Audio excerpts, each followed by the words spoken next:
You're listening to the Maryland Crabs podcast with John Frenay and my dad, Tim Hamilton. Okay, there, I did it. Give me my phone back. Live from a grungy kitchen table located in Annapolis, Maryland's scenic and historic capital, it's the Maryland Crabs podcast.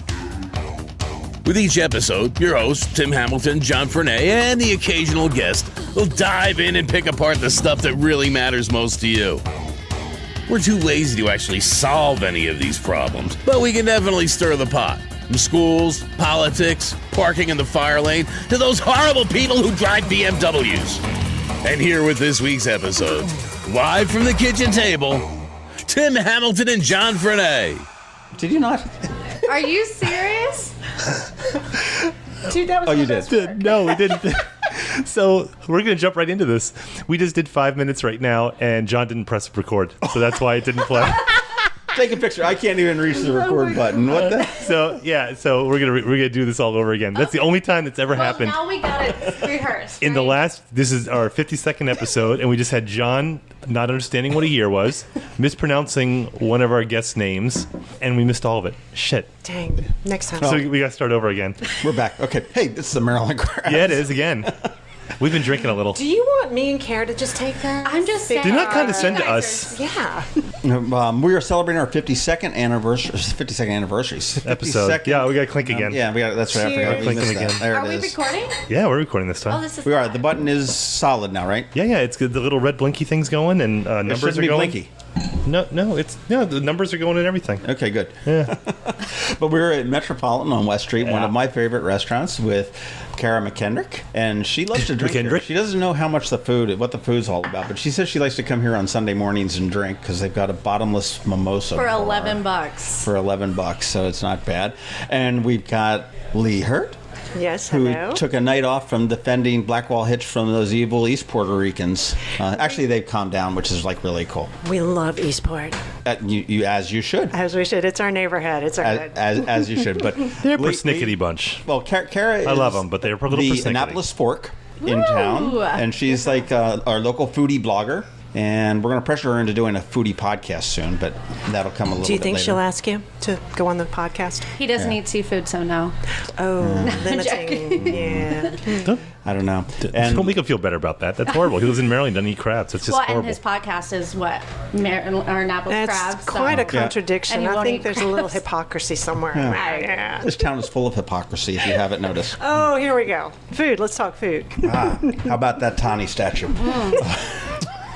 Food. Pull back. Pull back. And let me say, too, also, if you have not yet, we have all of the aldermanic episodes that John worked so diligently at. We had, 19 episodes? 17. There's 17 crab cakes, and the crab cakes, of course, are the shorter episodes, the smaller episodes of Maryland Crabs. Each one's between probably, 20 and 25 minutes? Yeah, 15 to 30 is So range. if you live within the city and you are going to vote, especially in the primaries, which is coming 19th. Up, you're going to want to listen to at least listen to just your ward, the candidates who in your ward. I think we had all but one agreed to talk to John. But listen to all the episodes. John put a lot of work into them, and I think it's 9 hours straight of all these. So yeah, pretty much. Not straight, but they're all individual episodes.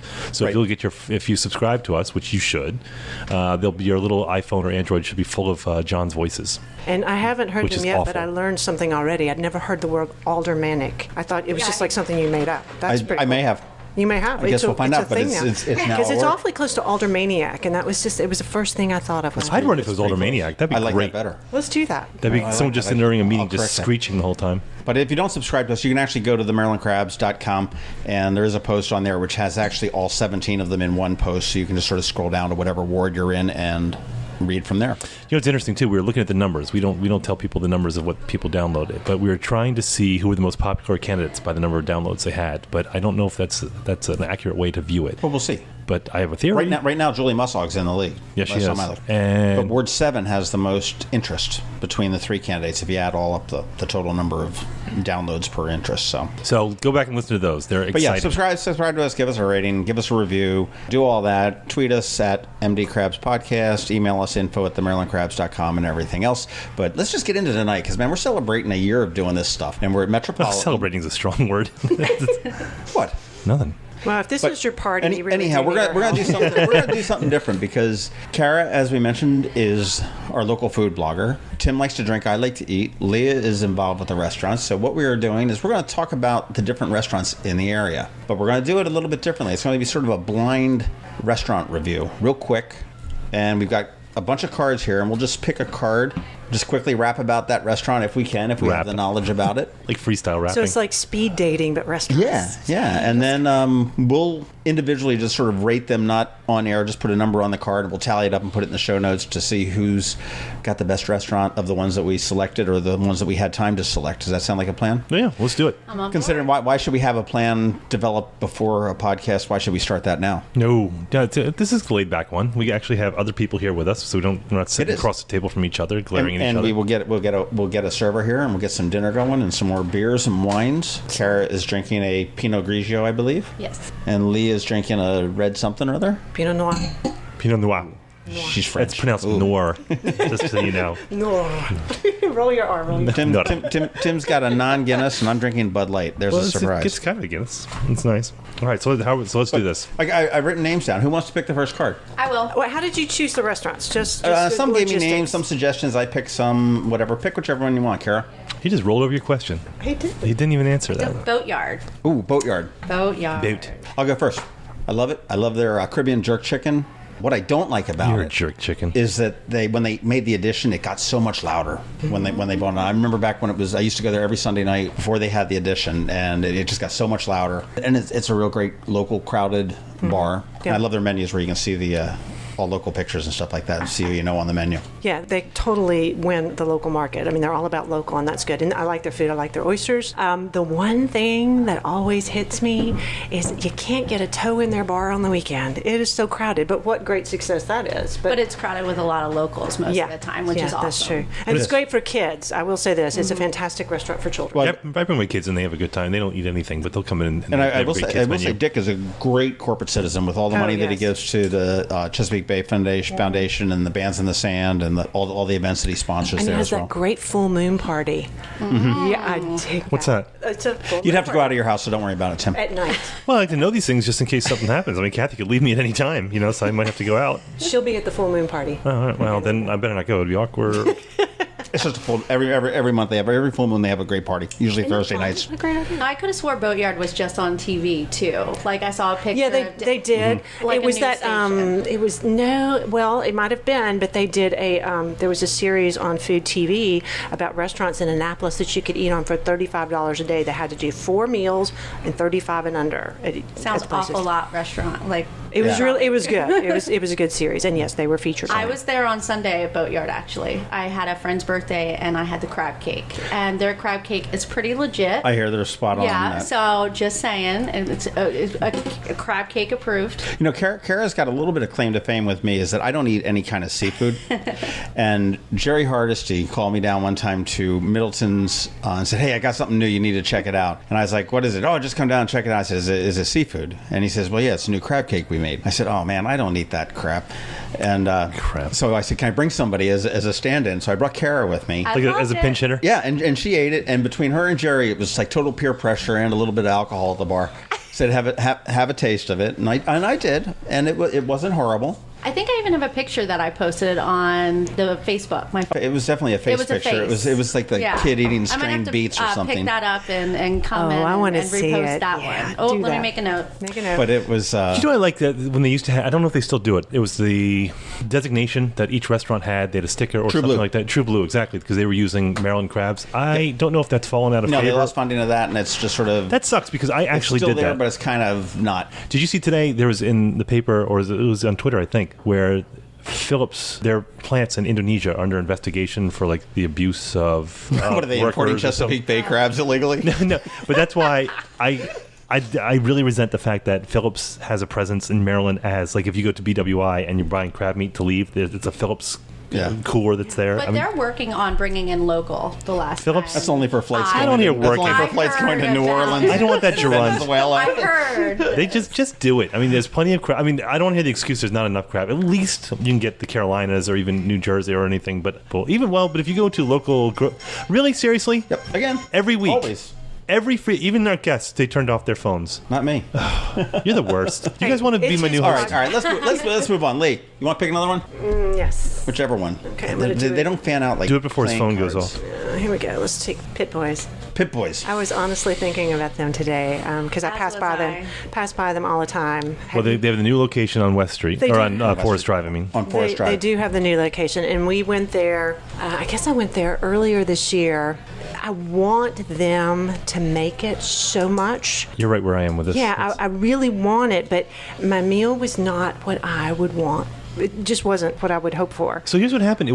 I started going there when I first moved here, like 19, 20 years ago, and the place, it was on Chinkapin, and it was a falling down shack, and it maintained that image for the last 20 years. And it wasn't great at that point. It was phenomenal, and Yeah. I guess what happened was I went in, and I guess the owner was in early 40s, and if I'm wrong, then I apologize, but I think what happened is that he got a cough. He went into the doctor, and the doctor says, "Hey, you have cancer, and it's stage 4."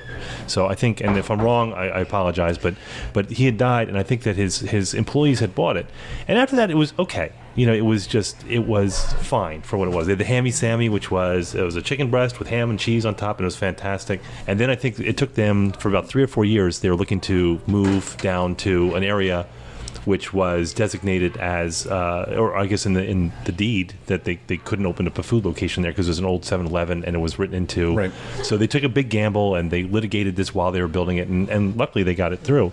But I'm where you are, Leah. Is that it was for me. I just want to go, like John and I went in like the week they opened, and there's like, oh, have a seat, the waitress will be here. I'm like, I don't want a waitress. I want like Bayside Bowl, where I go in, I get my meal, and I go out and eat it. But I didn't want a third party involved. Food is very good. Food is good. Now the crabs I understand. I haven't had them there, and I understand the crabs are fantastic. We've always bought our crabs raw from there. Like when they were on the little chicken pin, we would just go and buy them raw and steam them ourselves. I'm picky with that. That's good. Yep. And now, unfortunately, it seems like their crab prices have kind of gone through the roof, even though our crab prices regionally are kind of down. So that's been a little disappointing. But I mean, I like good solid food. I think they got off to a slow start in their new location because I could walk in there anytime, it seems, and be the only guy there. But lately I've driven by and it seems pretty busy. Yeah, I hope they do have a loyal following. I hope they do good. I hope they make it, but I hope they get a liquor license. And I will say, one thing I find out with the restaurants that they turn around and they have like a little dive place that's just so solid, and then they move and it screws everything up. Mexican Cafe. Hey, I go there on Tuesday. Fine. I'm not saying, but they lost something when they moved from the little They shack. did. I agree. One thing They did. Okay. their food. I've never been to the new place, but their food was horrendous. Yes. And The reason that you went was the margaritas. Yeah, that's the reason. But That's as long the as reason I grain in go it. now. Oh, and they do have I don't know about half now. off margarita or tacos on Tuesday. You look at Wild Orchid did the same thing. They moved out of the spot in bin 909 because they were there all the time, and maybe that's like a market house situation. If I don't want to bitch about that again, but it's the sort of thing where you have something good where you are, and then once you change, you move or something, you cannot recapture that original feel. That'd be the market house. That would be Mexican Cafe. Maybe Pit Boys, which I hope it's not. But oh wait, hold on. I just grabbed like 15 of them. Well, I grabbed a bunch of them. Okay. Tim, pick one. So it's Les Foiles. I'm so glad you got it. I would have been like, here, John. read it. Okay.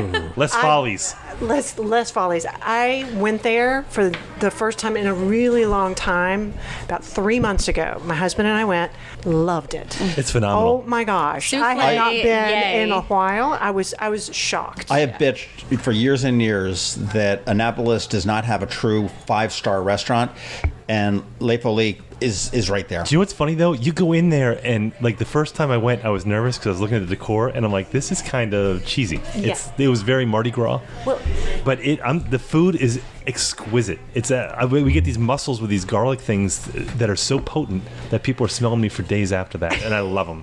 But correct me if I'm wrong. It sort of has the reputation as the old folks restaurant. Do you know what you said? It's definitely an older crowd. Yeah, but there was a place Like a geriatric. What was that place that was before? What's the fondue place? A melting pot. Melting pot. Remember there was a place my years God, ago? Fred's Tiffany. That was like red was the old people, Naugahyde, yeah. and that you would go I in. went in there And and Northwoods was like that too. I thought Northwoods was very overrated, and I thought that was an old folks restaurant. I like Northwest. I know. Good. I did. But Le Foilet is amazing. But it's also not an everyday restaurant. No, it's not. Special It's a special occasion. It's expensive. Yeah, you got to be in the mood for that. Their souffle, their coq au vin, really good. Fantastic. I'm a big fan of sitting at the bar, so I wish they had a little bit more of a bar, but that's just me. Teresa and I went there for either an anniversary or Valentine's Day or something like that. I mean, dinner for two with a couple drinks is going to set you back pretty high over. I don't know. Yeah. So, but it's definitely worth it. Worth spending the money. But I think the building itself is kind of a tragedy. I mean, it's right there next to Bowen's. It's kind of getting in. The building itself's awful. It's very gaudy on the outside. But see, and the is inside, that one of those situations where that if they tried to move and change and improve, they'd lose what they have? By the way, let's see. You're not from Maryland originally. Are you from? Yeah. Yes. Where are you from? So everywhere, actually. I went to high school in Severna Park, and then after Oh my God! I did not. Moved up this Where are way. you from, Tim? Shut up. You know what? I hate you. A little Pasadena, a little Severna Park, a little Baltimore. There are two a little things everything. in Maryland that have fallen off, like that I think that have disappeared over the generations. One is one is Maryland fried chicken. Is that if you go to Ireland, which I do, on every menu over there, it's Maryland fried chicken, and every single menu has Maryland fried chicken, which is they have like Ireland. That's it. Yeah, it's on every. We're famous, worldwide. Maryland fried chicken. So and when I was a kid, there was Maryland fried chicken. That was you had a skillet with like an inch of oil in it, and you would fry the chicken, and you'd have the lid on it, so it'd steam and fry at the same time. So that's disappeared. And the other thing is the expression crummy restaurant. So in Maryland, you say, I know this crummy restaurant. What that means is a restaurant that's the food is phenomenal, but the outside is absolute shit. So if you pulled up to a place and went, ugh, you're like, no, trust me, it's a crummy restaurant. You jump into it. Yeah, that's an expression that disappeared. And actually, the Washington Post used to call restaurants crummy till about 25 years ago, and they would talk about crummy restaurants in Maryland. Here's my card. The race card. Oh, wait. Giolitti's. Oh, Giolitti's is awesome. Love them. They're great, and they've just gotten better over the years. I love any place that you can go get lunch, cheese, dinner that night, wine, I mean, fresh baked bread. And dinner to take home and prepare. So I make pinoli nut cookies every year for Christmas. You make what? Pine nut cookies. Okay. Pinoli nut cookies. I don't think I'm on that cookie distribution list. You guys, do we miss out? What? They're good, but I get all my ingredients from Giolitti's. So they have my pine nuts, my almond paste, everything that I need. Can I bitch just a little bit? I was just there the other day. Sure. I just believe when you make a sandwich, you have to pull out a little bit of the crumb, like in the bread. It shouldn't be like you slice the bread in half and pile everything. You should, on the top, you should like scoop out some of the crumb, and that's how proper. Now, that is such a minor bitch because Mary's going to spit in my food. No, Mary's the best. Mary's awesome. Mary, no. She's phenomenal. Oh, she will next time. But yeah, you're right. Everything's flawless there. There's never been a time that I go on there and I'm like, eh. But the Monk's Lunch, my kids are crazy for that. If you've never gone, the Monk's Lunch it's a large bowl of soup, and then there's like this half a hunk of bread with slices cut in it and big wedges of cheese shoved into that. It's amazing. It is so amazing. And they were looking at the market house there. They were one of the potential vendors, and they bailed out. And they well, after that woman gave a very heartfelt testimony, everyone did. And then all of a sudden they're like, "Sorry, they just dropped out early this morning." I was like, "No, what Kara's talking about." So it was about a month ago when they were talking about the RFP in City Council, and it was full of people who were there to testify in favor of whomever they wanted to run the market house, and Giolitti's was one of the contenders, and there was just a line of people for Giolitti to talk about them, just to laud them, and people were getting so excited. And this woman, like Kara said, gave this big impassion, like almost with tears in her eyes about how awesome. And then the mayor afterwards, someone whispered in his ear, he goes, "By the way, they just pulled out." And like half the people got up and just went, "Oh," and they walked out. That's funny. All right, Kara, you get the next choice. Mission Barbecue. This is a hot topic, though, right? This is an interesting one. All right, let's start. The service is phenomenal. What service? Well, they're always asking me how my stuff is, and they're calling me sir, which I like being called sir. They gave me a free dessert once. See? I love them. What? I think it's okay.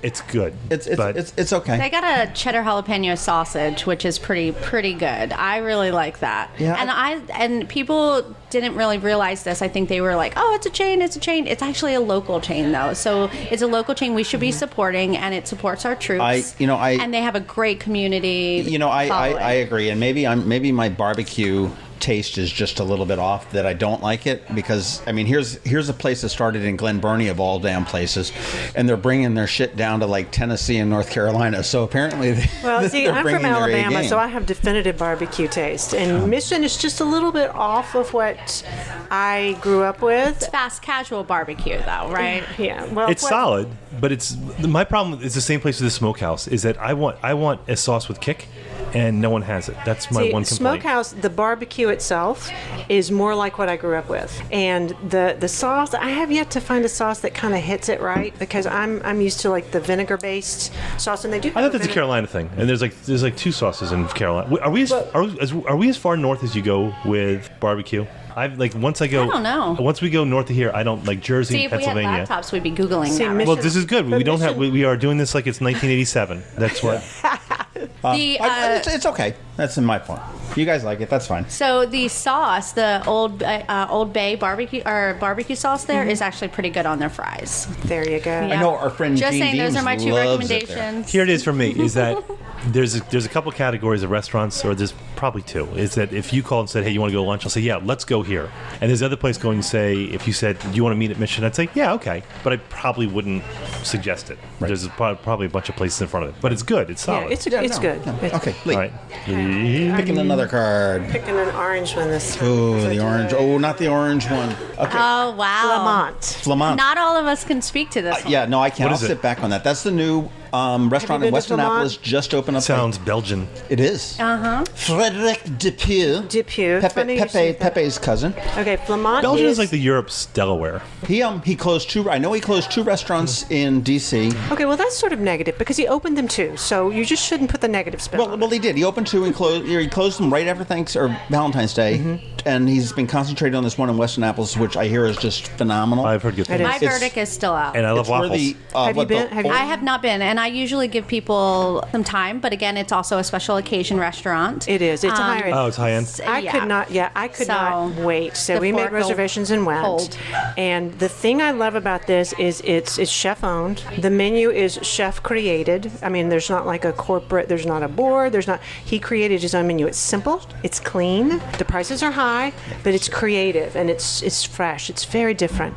And there's great views of the kitchen. The service is phenomenal for a new restaurant to have their server so on point. Where is it exactly? It's on Annapolis Street. The Peach. Yeah, the Giant Peach used to be in West Children's Annapolis. Clothing store. No idea. Catty corner from like those places change so often. No, the Giant Peach was there for forever. Evelyn's. It's catty corner to that. Oh yeah, okay. Yeah, it's across the street and up a little bit further. So what kind of food are we expecting there? That was all the way down there. What kind of food do we expect there when we go? Their menu is not huge. You're not going to come into a like a 3-pager where you flip through. It's a very small select menu. Their plates are smaller. Their serving sizes are smaller.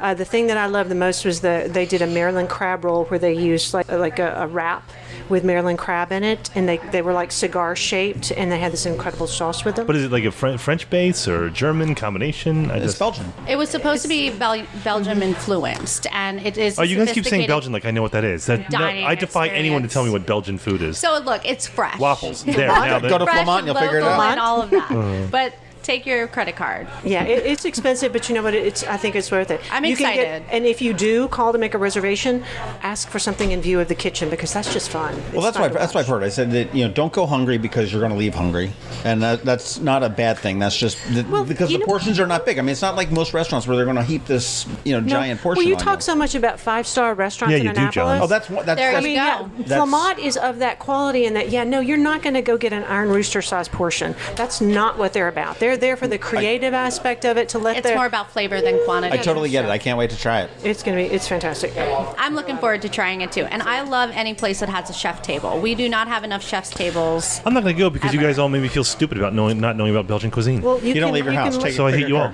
Go with us. You can learn. I don't know how to rate that. All right, so here we go. Write something down. Oh, okay. So here's one we just talked about, the Mexican Cafe. Okay. All right. Well, should we toss it out because we've already talked? Yeah, I don't want to talk about this one. Okay, let's go again. All right. I get to choose again though. And where's the waitress? All right. Our friend Walter, Sin Fronteras, without borders. This is one of John's favorite spots, it's one of my favorites right? too. I hate to say it was because it is. You're getting a call from John. But he's got some competition. I mean, and we were just talking about this before we started this. The number of Latin influence places that are on that whole Forest Drive corridor is astronomical. And I think Caliente gives them a really good run for their money. It does, but just because they have competition doesn't diminish their quality. They're still very good. No, it doesn't. No, I don't. They've raised, the bar's been raised. Oh, without a doubt. I've never had a bad meal there ever. My one complaint, and it's just one, is that if I want a quick lunch, I know he has some like lower price, it's just a little expensive for lunch. I don't mind spending that for dinner, but for lunch I have a hard time justifying that. I also find that if Walter or Wilmer are not there, the service really takes a big drop. I mean, for me, it's they have things that are aside from like your typical dishes. Like if you go to Chevy's or something like that, but like they have the lomo saltado, which I love, and that because it's a combination. It's South American, it's Cuban, Mexican, Salvadorian, and he's successfully combined everything. That to me is just an amazing menu, and he's got the best ceviche I think I've ever had. That's what I was going to say. That's my favorite. I've never had better ceviche than that. Yeah. And even for a gringo, I like it a little spicy. And I said, bring it. Oh, and the mole too. He's got the best mole I think I've had. Mole is a very hard thing to He said he's got 7 different chilies. Hey, did you ever hear the story about him and the Food Network? So evidently, dumpsters, drive-ins, and dives. Yeah. Dumpsters. Isn't that what it's called? With that jackass with the spiky hair. Diners. Yeah. The spiky hair. Guy running. Yeah, whatever. He totally changed his name. Pronunciation. But he did that. He totally changed. He started rolling his R's and suddenly, like, in the middle of his success. Right when he was, like, frosting his tips. I hate that guy. Yeah. So, anyway, he came to town about 5-6 years ago, and I guess they selected Sin Fronteras, and they came in, but apparently the producers are control freaks, that they want certain things there, so they asked him to insert, like, some microwaves and some freezers in the back, and he wouldn't do it. And they fly in the crew to produce the show, and he said, I'm not doing this. And they said, well, you have to do this, or we're not going to do the show. And he said, get the hell out of my restaurant.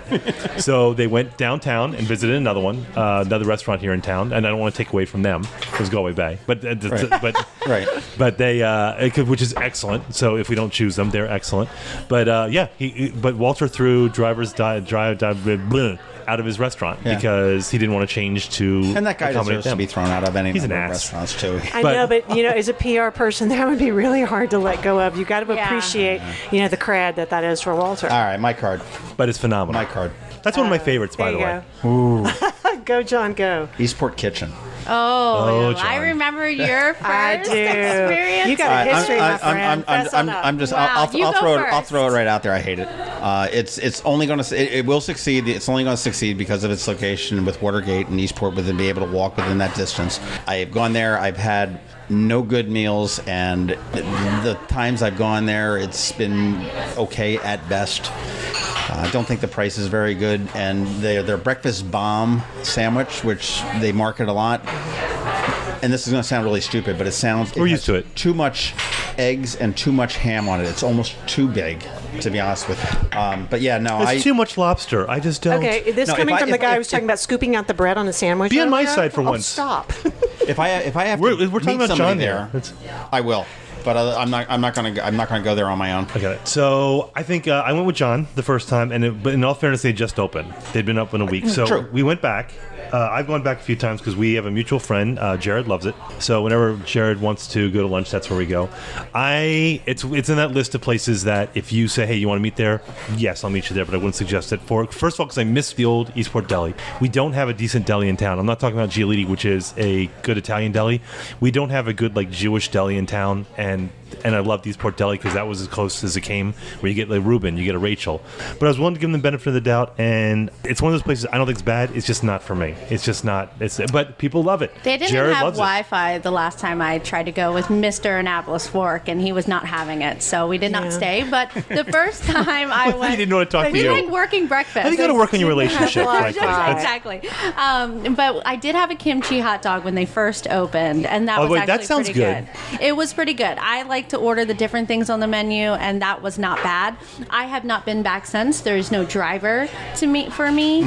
I will drive to Eastport, and I live over by the Navy Stadium to go to Baker's and Company, but there's no driver for me to go to. Oh, I thought you were being all snotty, like you had to have a driver. No, she's not talking. She had a new job and she's got a driver. I'm super fancy.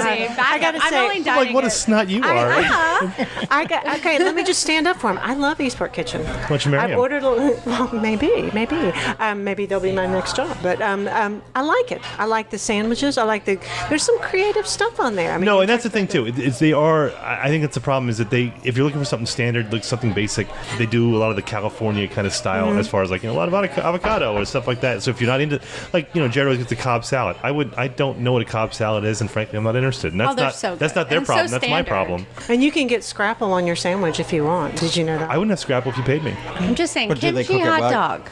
Where can you get that? Scrapple needs to be cooked well done and sliced in. Maybe pips, yes. Pips. Yeah. All right, Miss Kara, pick out a card. All right, I'm going orange again. Green turtle. Ooh, wow, good little tune. This is a fun one. Hey, Raul. No. Raul. Green turtle's solid for what it is. Yeah, no, I would. They do a lot of community outreach events through Next Big Thing Productions, Raul, and I really like that. They do have really good breaded chicken tenders, but outside of that, that's kind of my go-to, and that would be. Yeah, I mean it's a good chain restaurant. It really is, and I mean I'll tell you, their beer club is a deal if you're a beer drinker. Yep. It costs you $40. You get a mug, and then I think you get $1 off any draft, and they send you all sorts of other stuff. It's a good deal. They're all right. I don't know. It's just, it's one of those things where everything should work for me. The food's fine. Everything's okay, but it's just not my kind of. It's kind of like a Bennigan's to me, Except it's exactly what it is. I don't Bennigan's, TGI Fridays. I like a good dive. That's it. I like a good dive. Well, why don't we do this? Why don't we take a break? Okay. Get more drinks here. Woohoo! And then we'll come back. And actually, we haven't beaten up anyone too badly. Yeah. Well, by the way, who's picking up the bar tab? Just John. Okay. Yeah. More drinks, waitress. All right. We'll be right back. Very few things in life are so precious and so irreplaceable that we all must do our part to protect them. The Chesapeake Bay is one of those things. You can do your part by contributing to the Chesapeake Bay and Endangered Species Fund. It's that little line item you'll see at the very end of your Maryland tax return. Any amount you give makes a difference, and it's tax deductible. I'm Peter Francho, Maryland Comptroller. Our bay and rivers thank you. Learn more about the Chesapeake Bay Trust at cbtrust.org. When it comes to diamonds, there are two things that matter: reputation and value. At Zachary's, you know our reputation. We pride ourselves on providing the best experience for every customer every day, because we wouldn't be here without you. But what you might not know is that Zachary's is the only diamond importer in Annapolis. We cut a check for $500,000 and deal directly with the De Beers site holder to bring you the best quality diamonds. That's just one step away from a mine. So by the time a diamond gets to your hands, only 2 people have touched it, not 6. I'm Steve Samaras, and at Zachary's, we've spent decades cultivating relationships around the world to ensure we can offer the best value on a diamond. But the relationships we value most are the ones we create with our customers right here in town. Zachary's, online at zacharysjewelers.com. If it's a diamond, we're a good place to start. And we're back. Ordered another round. Yes, we did, and we got food coming too. At Metropolitan, which is really good. After the hostess came by as Kara was just saying, "Where's our hello?" We're down here on the ground floor, though. We're not up on the roof because Tom called me today and said, "Oh, it's going to be hot as balls up there." I don't think Tom's such a potty mouth, John. Yes, he did. So he said we'll put us down here. Tom's a nice guy. Tom's a great guy. Yeah, I like him. Anytime you need events, he's your go-to guy. Tom and I went on vacation with him. I don't know Tom. He really has, and I'll tell you, I think it's because of his. I mean, Metropolitan has had some bumps throughout its years, but since Tom's been here, I think it's been. Solid. This has turned into a locals joint. Bar is the Kevin Spacey joint. Seriously. We want to get him on the podcast. Dude, I want to get him across to Eastport so bad I can't stand it. You hear that, Kevin Spacey? You got a meal for you at Blackwell Hitch waiting. He's a little bit edgy from what I understand. A little bit temperamental. I'm sure. It's okay. Blackwell will take great care of him. We thrive on the challenge. Come on. All right, whose turn is it to pick your card? I think it's Tim's. Is it? Yeah, you haven't picked. Come on, let's do it. All right, pick one now. So I'm picking? Oh, that's right, because I picked. And I picked 2. Hideaway. Oh, Hideaway. Oh, that's a barbecue place, right? Yeah. Yeah, I've not been. I have not been. Me neither. New one. Oh man, okay. It's outside of Annapolis. Is this Annapolis? Yeah, it's Odenton. Some of them are a little bit far away. That's a field trip. We need to do that. No, Hideaway is good. Make the field trip. It's worth it. My wife, I have heard it's really good. Yeah. Okay, here we go. Smokehouse or sourdough. You're like, handwriting's horrible. That's okay. Smokehouse. It's in my neighborhood. Very good. I dig it. I love the neighborhood feel. Every time I go in there, I meet somebody new or I see somebody I already know. I like the barbecue. I like it. It's walkable from my house. I love their chips. Service is great. Jen and Steve are just awesome. It's one of those sort of cheersy kind of places where if you go there even somewhat frequently, they remember you. They appreciate you're there. They've got a really good happy hour. Great place to go in a snowstorm. Yeah, and they're another good community citizen business. I mean, they participate in so many different activities. My tip with the Smokehouse is always look at their specials, because while their food is really, really good, their specials tend to be off the charts. Now, see, I'm glad you brought that up, because that's something that I always tell people every single time. If you really want to know if you're working for a restaurant that's just running a corporate menu or that has somebody truly talented, whether it's a chef or a cook or whomever in the back, always order the chef specials. That's how you know a restaurant. That's really how you know what they're made of. Well, I know when they first opened up, and I think Jen may have forgiven me, but I don't know, maybe she hasn't, because I wrote a column for Annapolis on Smokehouse. And basically I just said that personally, it's great food. It was a very positive thing, but I did not like the wings because I don't like a dry wing. That was my thing. I like a wing that has the sauce and the stuff on it, and they serve naked wings. That's their thing. But they've won awards for them. They've won the Wing Fest and the Wingstock, and people love them. They're great. And I said that. But she was like, well, why would you say that? I said, because I don't like your wings. I like a dry wing. How dare I like you? that. I mean, I don't mind a dry wing. Persnickety, so I don't like an Old Bay wing or anything like that. I don't mind that. But these are just totally flash fried naked wings. Yeah, actually, I had them last weekend, and they're good with the sauce on them. But I get your point. They are dry, but the commercial that she does with them on R&R is so cool. And I'll serve your wings naked. Right. Yeah, that gets your attention, right? Yeah. I've not heard that one. Yeah, you're going to go just because of that. I wish their sauce had more heat. I wish they had an option, and I think that's such a Maryland Well, they do thing. have a fire sauce in there. No. It's not as hot for you. No. I bet they could. And I'm not even like I'm not like one of those guys. Like nothing. All right, my bet is that you go there next time and you ask them if they can do something to up the heat on a sauce. They could probably whip something up pretty quick, I bet. Yeah, so it's good. It's a good neighborhood place. I think there's a real dearth of restaurants on Forest Drive. I think for the most populated corridor in Annapolis, there are not nearly enough restaurants to serve the people that live there. Do you think? No, I don't think there is. Really, start down at. We're not talking Mexican restaurants. Start down at Ebbtide and work your way up and look at what's in Festival. I mean, what's in Bay Forest? And you've got Ebbtide, you've got Sam's, you've got Smokehouse, you've got Grump's. No, there's Caliente. A couple in. There's a Bay Forest. There's that the one on the end. Is that a Chinese? Jack's Fortune? Yes. Jack's Fortune's good. Yeah, Jack's Fortune's great. Yeah, but I really don't. For the number of people who live on Forest Drive, I don't think there's enough restaurants. How many? Like seriously, how many decent sit-down restaurants are there on Forest Drive? Grapes. Yeah, so you got. That's super small though. You're lucky to get a table. I know that. I don't think there's enough sit-down restaurants for the number of people who live on Forest Drive, and which, by the way, the stepchild who gets ignored all the time, which is Soul, they don't get enough. Oh my God. They get so forgot. And they shouldn't be. Okay, they get so forgot. How can you say that? Their chef has been getting all of these accolades. But and he was on TV. local, I mean, he's win these awards. There are two restaurants on Forest Drive that you're going to always forget about that are worth visiting, and it's Sam's and Soul. Those are the two. Sam's has had a troubled history. I was going to say. Yeah, we're hearing they're getting better. We're hearing that there's some from improvements. one of our little other bloggers. Yeah, locally. so I'm willing to give them another chance. But up till recently, for me, the bar by the water was the reason I went, not the food. Yeah. So if you're a mediocre restaurant on Forest Drive, and there's not many, they're all pretty decent, you have a really low bar to clear because I don't think there's enough restaurants for the number of people who live on Forest Drive. If I go to grab a quick lunch, I think it's a valid point. Yeah. If I go to grab a quick lunch because I work out of my house, there's not many places on Forest Drive I can go. No, for a quick lunch. No, there's not. Not. All right, moving on. Let's go get Lee. If you're on Bestgate, you're screwed. They got that healthy noodle place or something. Sailor Oyster Bar. Oh, I love them. Hey. Okay, yeah. The phenomenal thing for me about Sailor Oyster Bar, they don't have a kitchen. You check out. Yeah, they couldn't get the permit for it because the city's so damn screwed up. Wait, what are you talking about? They don't have a kitchen. If you go and sit downstairs by the bar, it's a library. They don't have books. They prepare all of their food right there at the bar. There's a chef counter.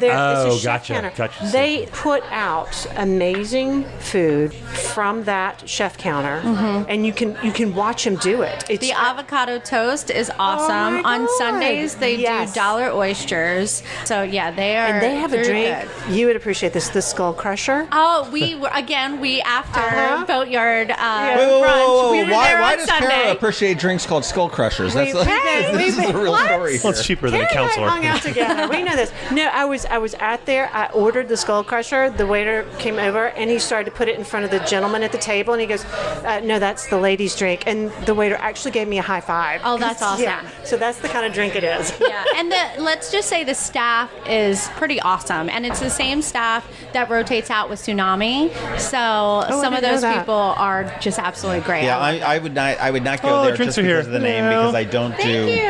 You did more do booze. seafood. This is great. What's your name? Brenda. Thank Hi, you. Brenda at Metro. Brenda's There the we best. go. Thank Anyone you who brings me very booze is the best. Brenda's my favorite you, person Brenda. right now. Yeah, I wouldn't go there just because of the name. The name scares me because I don't do They seafood. have a lot I of don't non- do seafood, but I hear their bologna sandwich is like pretty awesome. It's bologna. Bologna. Bologna? No. No, look at the menu. It's The bologna. food is pretty legit. They're solid. I wish that the bar was bigger, and I don't like sitting at tables, so we'll pass by like walking home some nights and we're like, let's go to Sailor, and we can't get a spot. They do have the highest bar stools in town. They are. You will Seriously, not be you able to have touch to- the ground. You have to jump. I will. You will. That's coming from Kara, who's I know. like 4'2". I'm not 4'2". Taller than that. Like maybe Taller like than 5. And 2. you know what? The one thing, have you tried their 10 fish in 10s? I have 10 not, Fish? no. Okay, I want to do that. One of their specialties is fish in 10s, 10 fish. like sardines. Oh, is your accent? I thought you were saying 10 fish. Okay, yeah, I'm from Alabama. Get I past know. it. So yeah. But no, I haven't tried sorry, it yet. y'all. But it's on my list. Oh, so I have to write down my score for Sailor. Yeah. I've never been, so I'm going to live vicariously through you guys. And that's on West Street, outer West Street, a couple Yeah. doors Oh, down yeah, from the You gotta rate the Lighthouse smokehouse Bistro. here. It is. And somewhat a long catty corner from Metropolitan and Lemongrass. Just so. past the John Berry and hotel. I'm confused as to who goes next. I'll go. I know you just. No, you just No, did I can Sally. You Sailor. just- Me, what I are already you went. two? All right, so what do you got? Caliente. Oh, okay. I was like, Caliento. Caliente. That's what it looks We've kind of talked about that. Sometimes, Tim, can you John write? looks like he wrote this with his toes. Tim needs to be the scribe for the group. I can tell right now. No, I love Caliente. They'll customize their dishes for you. Service is spot on. I typically eat at the bar. I think they have pupusas for happy hour. Do they? Yeah. They also do the catering for Whitewaters. Oh, By the way, let me point this out too, that any of the Latino restaurants you have in town, they're going to be a mixture of a bunch of things because the gringos only understand Mexican and they're just going to call it Mexican. Like Pupusas is very Salvadorian, and Salvadorian food does not involve any heat at all. Oh, I know. Well, they don't like heat. I mean, when I go to San Fronteras, I mean, I don't get any of the standard. I mean, I think these true Hispanic or Latin influenced restaurants that are on Forest Drive, and that's sort of like the corridor. I think they just sort of throw like the tacos and the enchiladas there just to appeal. Yeah, you got to appeal to the. You like Caliente, yeah. You like Caliente a lot. I like it. It's fine. I got the ceviche once, but I think it's like the red ceviche with the little shrimp. It's another place, and I hate to say this. I want it. I want it to be great and thrive, but it's always been kind of a meh.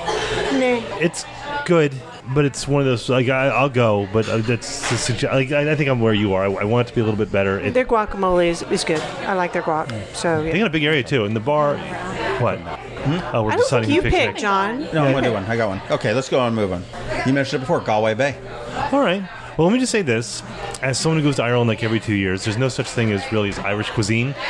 Galway Bay is a it's just perfect for Annapolis, because Annapolis itself is a fantasy of what we want Annapolis to be.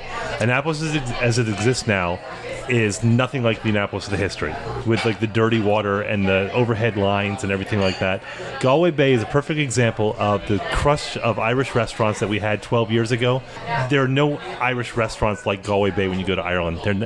The food here is so much better than the food in Ireland. It's a fantasy, but it's a good fantasy. When you go to Ireland, you're not ordering shepherd's pie. You're just not. You're ordering Maryland fried chicken. Pie. Well, I think Galway Bay is. And you're not getting corned beef bites. They're really close to authentic. No, they're not. That's my point. You don't think so? He just like. I know that, but they're not authentic. But I'm not saying that's a bad thing. If they were authentic, it would suck. because Irish food is horrible. Yeah. Okay, so they are Irish reinterpreted and improved. Much like the Annapolis of today is probably better than the Annapolis of yesteryear. This is the Disney Annapolis. Yesteryear, that's a Timism for yesteryear. No, yesteryear. The Disney Days of yore. Annapolis. He's doubling down. God, this beer is good. This is Donald Trump of the Maryland Crabs not as podcast. racist, He's but doubling down on it now. So 2 things. We talked about Guy Fieri or whatever. He actually Fieri. He did the Irish sushi, where it was like the cabbage like rolled up with like potato salad on the inside and then mustard sauce on the out, like dripped over it. That's actually not too bad. So that is worth investigating. If you go to Ireland, you get the mash. You essentially, it's called the roast. So you get like roast. It's like your high school cafeteria. You go to a restaurant and you get like this roast beef that's overcooked, like it slices, like a brown gravy that's kind of congealing, and then like kind of half mashed vegetables. And that's a typical Irish restaurant. I was just there a month ago. That's what you get. Okay, so we're talking about Irish cuisine in general. Let's talk about Galway Bay specifically. Do you like it? They have the Yes, Irish it's excellent. Do you like it? Yeah, it's great. If it was Irish food, it would suck. Fun bar. I heard that they don't do Irish car bombs, though. That's just something I heard from people. They should. That's they kind should. of And there's some holding true to the roots. I heard that is not a thing that that's they like do. going to an American bar and ordering a 911. I cannot drink those, but I've heard that they spot on. Yeah. Now, if you go to Davidsonville, there's Sister Killarney House, which is their sister restaurant. I think they have 4 restaurants. They have Brian Baru, Galway Bay, Killarney House, and then Pirates Cove. You have got to mention to have the Pirates eggnog. No, there's somewhere up in Boston. They have one. Oh, I didn't know they had, but they've got Pirates Cove too. Lee makes a good point over here. The eggnog. Yeah, the eggnog is ridiculous. Oh, their eggnog is good at People Christmas. line up. They bottle it. They do. It'll get you phenomenal. They're like the new. Go figure. They're like the new Nancy Hammond at Christmas time. People line up for that shit. I know, and I stand in that line every year. I used to pay people to stand in Nancy Hammond's line. Sweet. By the way, the atmosphere in Galway Bay is phenomenal. It's very snug. It's very, especially around the holidays. It's just that. By the way, is authentic because most Irish bars are like that. Yep. So, all right, Kara, pick another one. We're getting down. We got a bunch, but what's easy? Oh, right next door, Harry Brown's. Okay. Who wants to go first? Okay, so I like Harry Brown's. I think the place where it's located necessitates that they charge a premium for what they have, and I just feel that it should probably. I'm trying to be delicate. No, it's very good. The atmosphere is great. They have 3 floors. They have the top floor, which is the bar, which is awesome. They have the dining room, which is fantastic. But then they have the wine basement, the wine cellar, which is fantastic. It's a great place. And it's a great place to get a drink. And the food is good. But for paying as much as you do. Yeah, it's a special occasion restaurant. We we went on our last wedding anniversary, and the food was good. But you're right, the price was high. I'm with you there. The bar is great. The second floor bar is awesome. The basement the wine cellar is a very unique experience. The food is. Let me put it this way. Food is good. When Morton's was here, and they lasted a year and a half. And Morton's is awesome. Who's not going to agree that Morton's is awesome? But if I'm paying $55 for a strip steak, I don't care. It can be a phenomenal strip steak, but at the end, I'm paying $55 for a strip steak, and I can't get beyond that. I had a pretty disappointing experience there recently, and I used to love them. They were my go-to, like in the winter, like it's just like kind of like the Senaton or whatever's going on, and it was like a good place to go and have happy hour. They had like a $5 or $6 burger, and I feel like it's just over the years started kind of like going a little bit downhill. I love that price wise? No, quality wise. See, I haven't seen that. I think the food's very good. I've not had the best service. Which is very unusual because they haven't had a change in management or ownership. When places do, you would expect that. I don't know. I always give people 5th, 2nd, 3rd, 10th chances, right. And I will not stop going. Oh, but I do too. Yeah. So one of their neighbors, which is the Potato Valley, which I think is awesome. Yes. I love potato. But paying $9 for a potato, I cannot get beyond that. I would totally pay $9 for an awesome potato. I don't know, man. It's that carb. I always say, whenever I'm about to say I'm not cheap, which means I'm cheap, but it's just, if I'm going to like Lunas or something like that, I'm getting a value for what I'm paying. That's just, but it's no, great. No, not that one. It's a great restaurant. Oh boy. What the hell's that? Breakfast shop. Oh, that's a Severna Park. Yeah, okay. What? We Did can't you talk scratch about that out and Severna make Park? that iron rooster? I've been there once. I dug it. It was good. It was good food. I've never been there. I haven't been there in like over 10 years, so I couldn't tell you. That's crossing the river. You know how I feel about that. I work right by there, but no. Oh, really? Yeah, no, I've been there a couple times. Phenomenal. You've got to wait to get in. Breakfast is really very solid. I'm not waiting for breakfast. Kara's checking the card. Nope, not that one. No, I'm not. Yeah, I'm good. Okay. I'm not waiting for breakfast except for Iron Rooster. You know. All right, Tim. Pick a card. Well, all right. What were you holding your 10 fingers up for? Was that something? Some sort of plane landing? That's the number of reasons I hate you. Yeah. All right. So, oh no, wait, hold on. He's picking. Okay, that is not fair. You're picking like I three picked cards, two. and then you're like, You're not the boss of me. So. We talked about it earlier. You said one of the most overlooked restaurants. Yeah, it's overlooked, but I mean, I know you're Southern, right? So what do you think? Does it hold true to the Southern roots? I love it. Yeah. Oh my God. Yes. From their drink menu to their food menu, they just reflect so many great things. But it's done with like a little bit of a twist. You got to give it's Chef Powell, Powell. Dave Powell. Powell, yeah. Chef Dave Powell. See, that's what the second glass of Pinot does. Thank you, Gara. You want a straw for that? There, yeah, maybe. He does a great interpretation of the menu.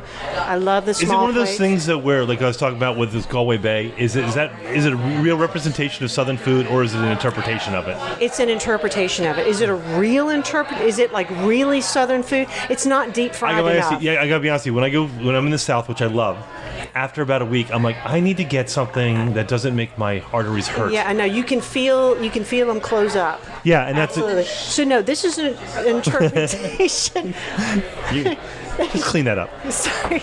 This is an interpretation of Southern cuisine, but it's a really good one. Here's my problem. It captures a lot of the best flavors and a lot of the best dishes. I dig it. I wonder why they're so overlooked, though. Why? It's just a tough little space. I mean, Lido's isn't. I've never been to Lido's and been there crowded. No. Have you been to Matsu Sushi, the sushi, place? It's great too. People just don't go there. People just don't go to that. There was that South Cherry. Yeah, people just don't go there. I don't know why. But they really should, because it's free parking, ample parking. Yeah. Great restaurant. It's good. I like it. My only criticism would be is that it's still a little bit Five Guys-ish. That's what my wife says that too. She goes, I feel like I'm in Five Guys. It's a little cold. Five. It's a very cold feeling in that back dining room. In the dining room. Are you talking about temperature-wise? No, or just like aesthetically. Everything is like hard. Concrete. Everything is hard. Yeah, that's true. Because they just took the Five Guys and moved this restaurant in. Put a couple of pillows in and a couple different paintings on the walls and called it. By the way, quick aside, I love Five Guys. Who doesn't? Way too expensive. I'm not spending $12 on lunch. I refuse to eat at Five Guys. For that reason? That greasiness is not... No, I don't have a problem with that, but it is way too expensive.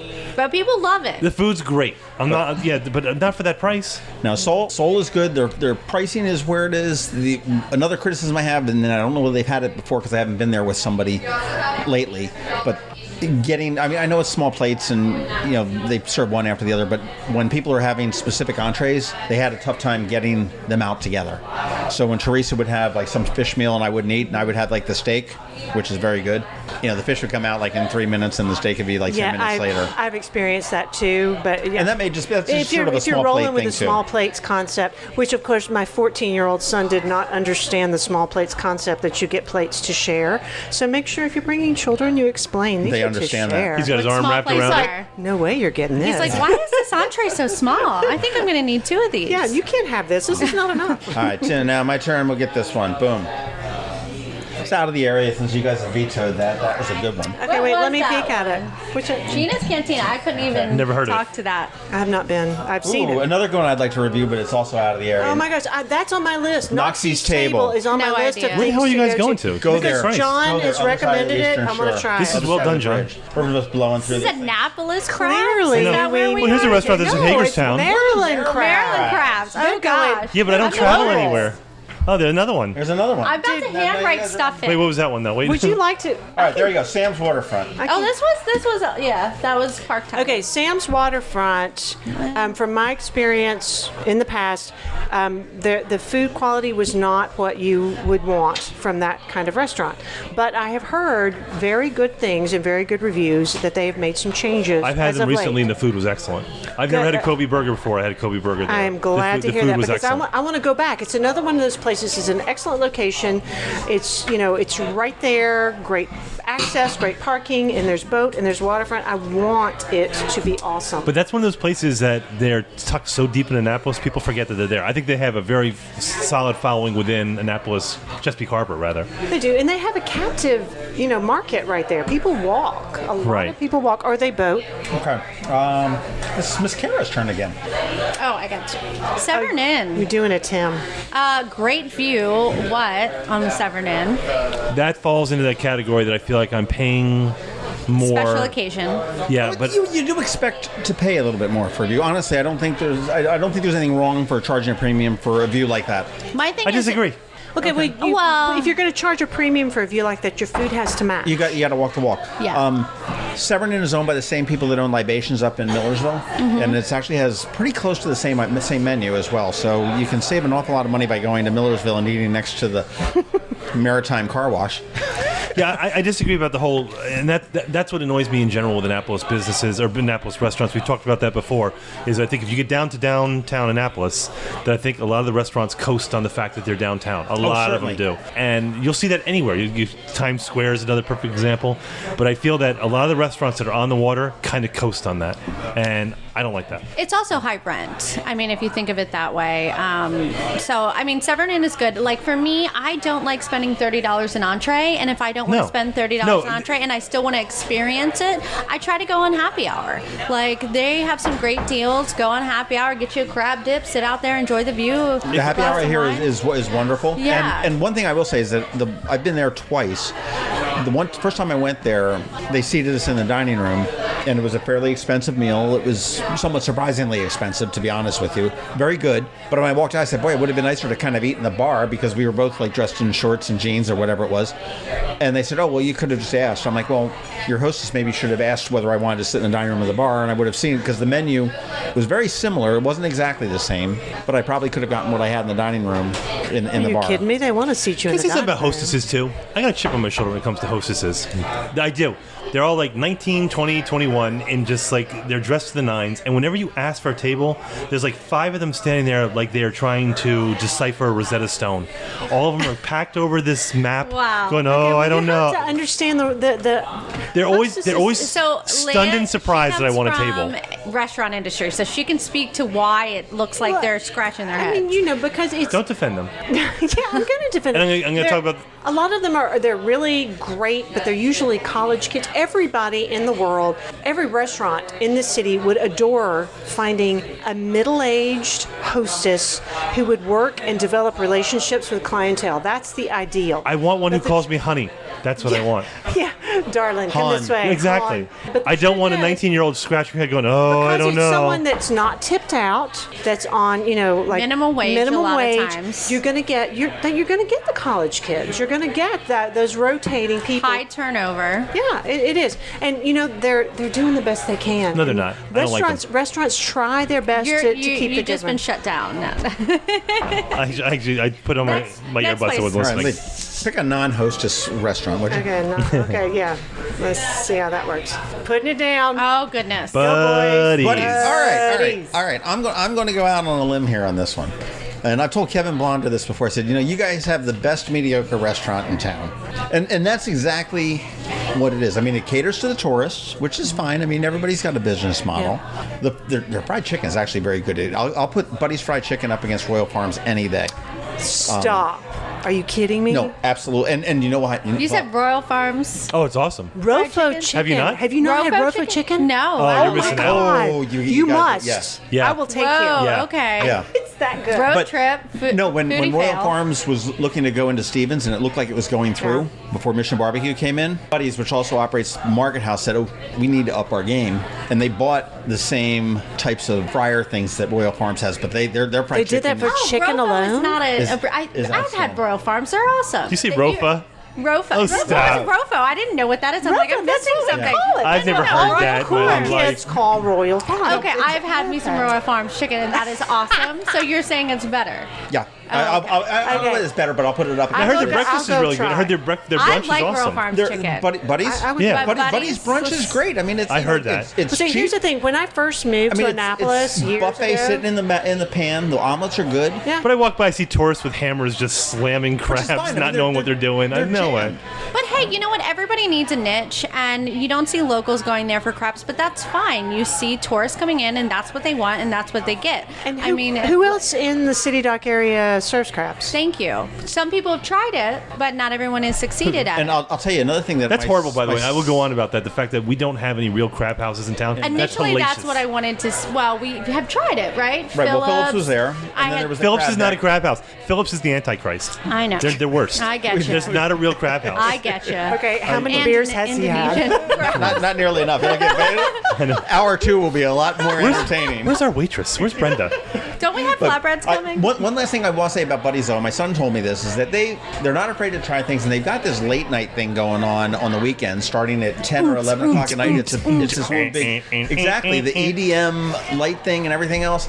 It is. Mangia's has that too. We stumbled on that one day. Mangia's on the second floor. I don't know if they still do, but we stumbled into that about a year ago. Somewhere there's all middle-class people or middle-aged people with like collars popped listening to. Yeah, Wes is great. I fit right in. Love this Buddies at night on the weekends. I mean, it is. It used to be O'Brien's and Acme and Federal House. Well, if you're looking for a fight, yeah. Like there's a lot of late night places, but no, Buddies is not a place I've checked out on the late night side yet. See, Puzzlers used to be a late night place. I also I've been there and I walked right on out. That's not my. I got there. Night. I got caught. You weren't young enough for the 50-year-old guys to pick up at Puzzers. No, Puzzers like the Logan's Run, where you have that little light on your wrist, and if you're under the age of 25, it's fine. But other than that, that's good times. All right. I know. Now we got to figure out how much trouble we're going to get into for that. All right, we got time for one more because I want to do the. Why don't we? Let's do one more and then we'll wrap it up. Then we'll wrap it up on the thing. Okay. So Lee just picked Buddies. That means it is Tim's turn. Tim's. You know what? Give me this. Yeah, just taking all of them. I don't want to do that one. I don't want to do that one. I don't want to do. All right, let's do McDonald's. Let's do Mike's Crab House. All right. So Mike's Crab House is on Riva Road, across the South River Bridge, and there's one up in Pasadena, which, by the way, had maybe the best crabs I've ever had up in Pasadena. They were absolutely amazing. I like them because they're first of all, one of the few crab houses in town that doesn't re-steam their crabs like some famous places I might mention, but I won't because I don't want to get sued. But they're phenomenal. I think they're one of the most undervalued or under-noticed. Or where's my beer? Mike's has a fun karaoke night on Fridays. Do you karaoke? Because it sort of replaced the Ebb Tide. The Ebb Tide doesn't have karaoke anymore. No. See, he didn't answer. The question's been posed. Do you karaoke? I've seen him, and no, he does not. Usually not. I've done it once. But he does not do it. Danny Monahan talked me into it one time, but she can talk anybody. That sounds like a challenge. I'm just saying. So that's, Mike's is good though. It used to be right next to. Was that Paul's that was up there on the South River? Yeah. Oh my gosh, that was fantastic. Paul's. Yes. Yeah, that was really good. Paul's is now just the same thing as Mike's, but it's just they bought the building. Things. Yeah. Right. Yeah. The one thing that people may not know about Mike's, they've got outstanding pizza. Really? Which is, I haven't ordered pizza. Very, very good. Do you know pizza. who also has the most underrated pizza in town? Is Chris's Charcoal Pit. Chris's Charcoal Pit. Yep. Really? Yep. Stop. It's Greek I've pizza. never got anything other than the gyro or like a meatball sub or something. There was a great article a couple years ago online. It was called "What's the Pizza Belt in the United States?" And the criteria was that whatever pizzeria you go to in that town, you have to have a 50-50 shot of getting good pizza. So don't be from Pittsburgh and say, "Oh, you haven't gone to this place or this place." And Chicago's out because obviously that's not real pizza. But what they determined is the Pizza Belt goes from like the 95 corridor goes from Philadelphia up to Rhode Island, and they said, obviously that's New Jersey, New York pizza, but they said once you get to Connecticut, which is very underrated, but they said you get the Greek pizza when you're up in Boston and Rhode Island, you get the Greek places, and that's what Chris's Charcoal Pit is, which is just decent Greek pizza. So what is a Greek pizza? It's like regular pizza. I mean, I think it's just like, Greek people make it. I don't know. But it's... Okay, so I'm curious. Now that's on my list. Yep, we are walking away with Buddy's chicken. I'm a pizza and like Greek charcoal. Pizza. I'm a pizza snob because I'm of the mind that there's very little decent pizza in Annapolis. Okay, talk to me about pizza versus flatbread. Flatbread is hipster pizza. Yeah. End of the conversation. And there's absolutely is. There's no, and by the way, there's no. You wear a man bun and go to Rocco's and it's a flatbread. Okay. There's no good pizza in town. There's decent and passable pizza. There's there's not. I will shut your microphone off so fast. Whatever. Sammy's. No, Sammy is adequate. Okay. Carpaccio has good pizza. What's the name of the place? It's the same as Sammy's. What's the joint in Graysonville? Oh yeah, so that's Joint in Grayson? La Piazza. Ooh, yeah. So it's the best pizza I've had. And goodness. What's that place over in Easton? It's not Easton. In the same. Rusticana. So apparently he knows good pizza. But next podcast pizza. No, but here's the thing. Is my favorite. Their crust is fantastic. No, I'm serious. You know what? I'm turning your mic off right now.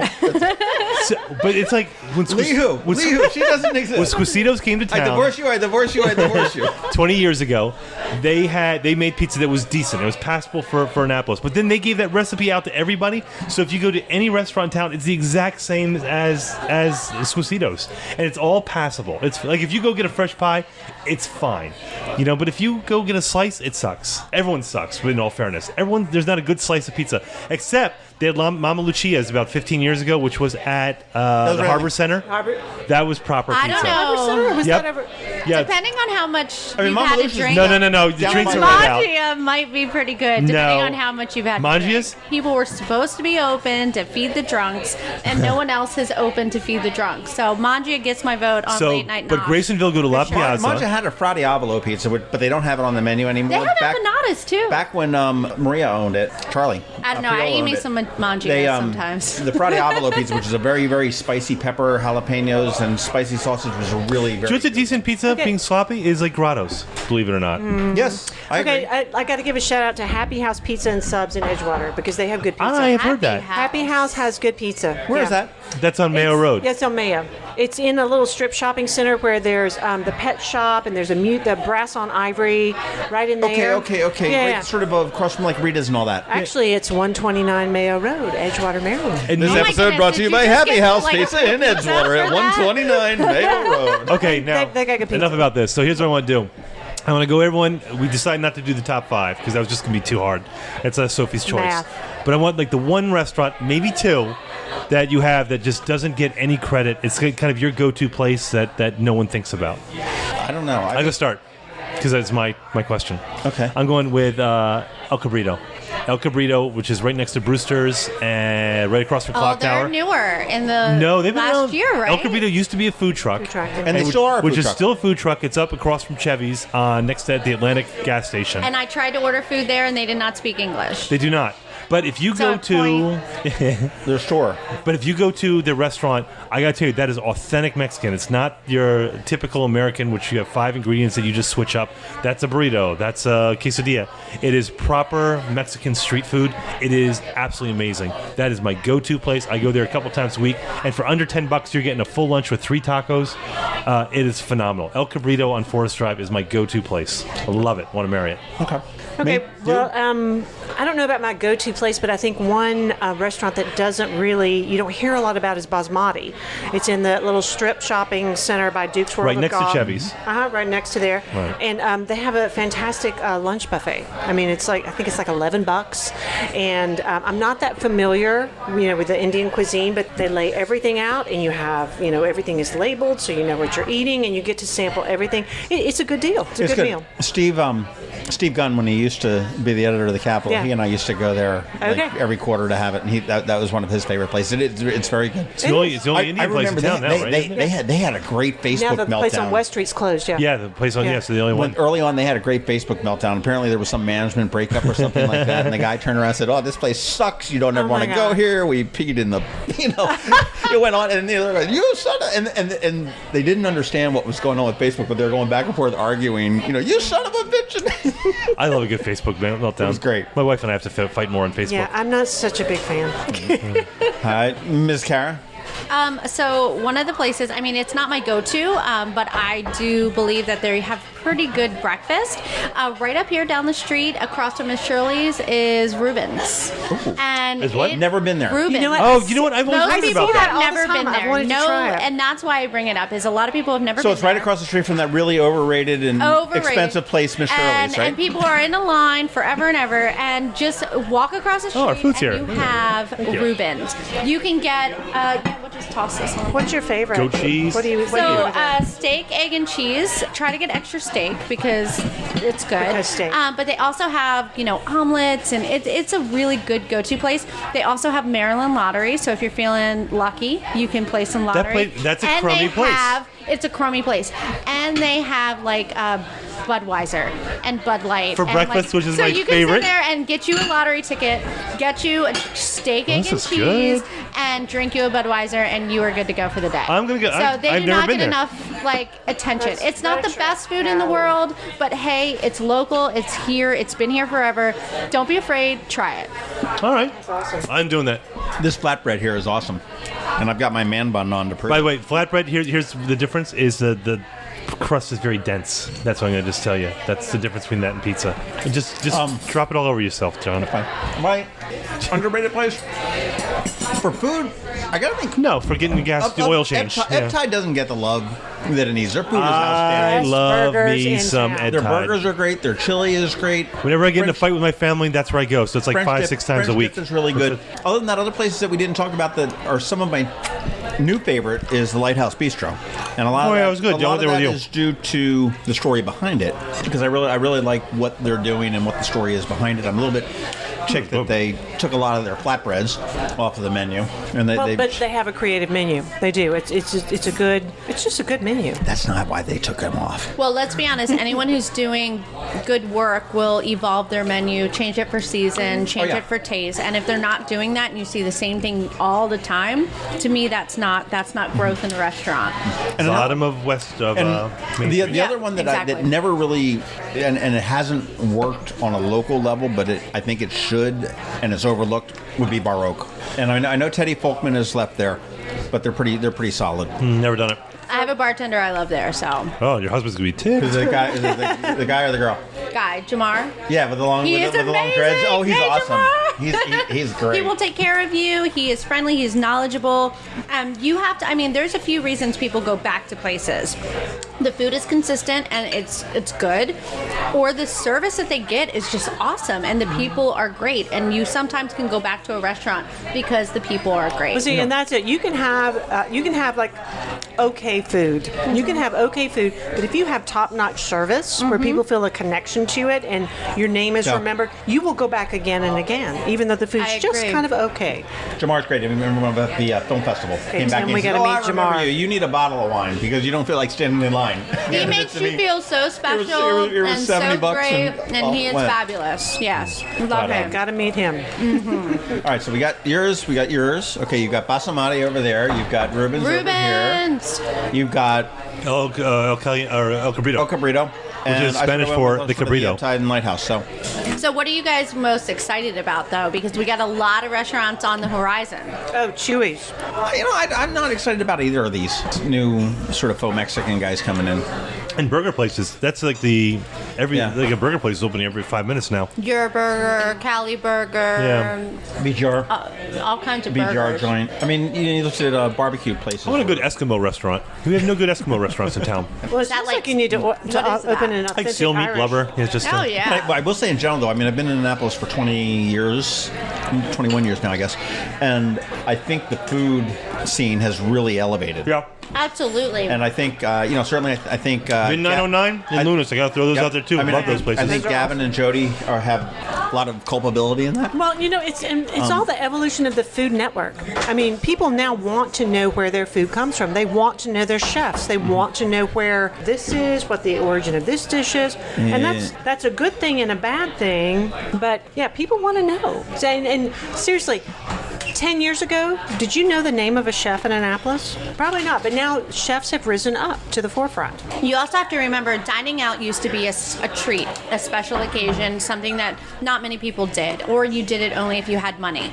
Now people are making it more and more affordable. Millennials are doing it a lot more, and it's become kind of a way of life. That and whatever those meal delivery services are, people are totally digging that stuff. What, the blue box, blue apron? Yeah. Millennials aren't doing that though. It's way too much. Well, then they do I don't know. Everybody I know is doing it. I have not tried it. I've had friends I've cooked with on it. So we pretty much broke everything down.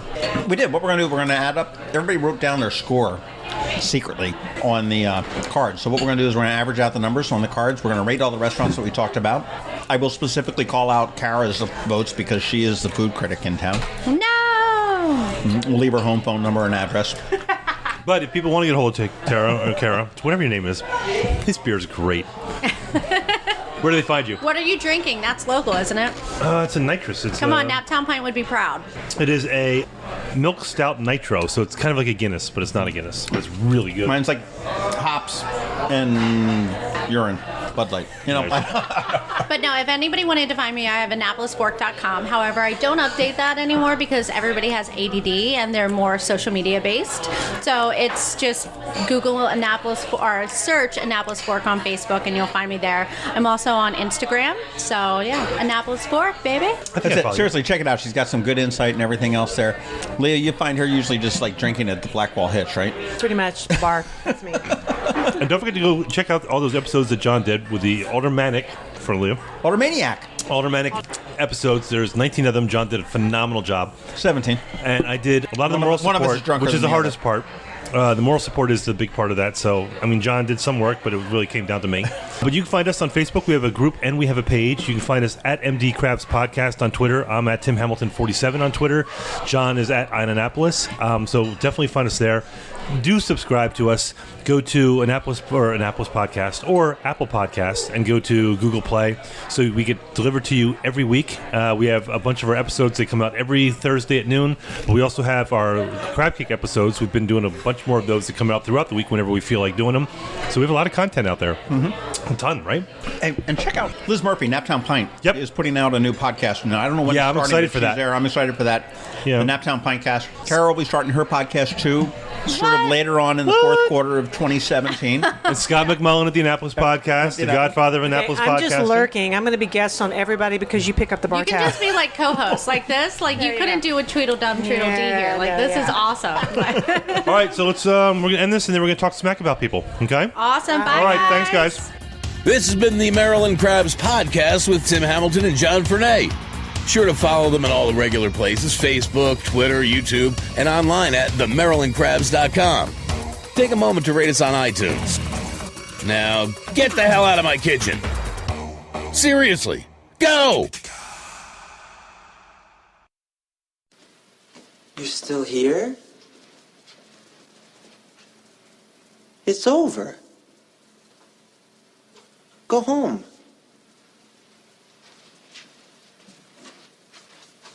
Go.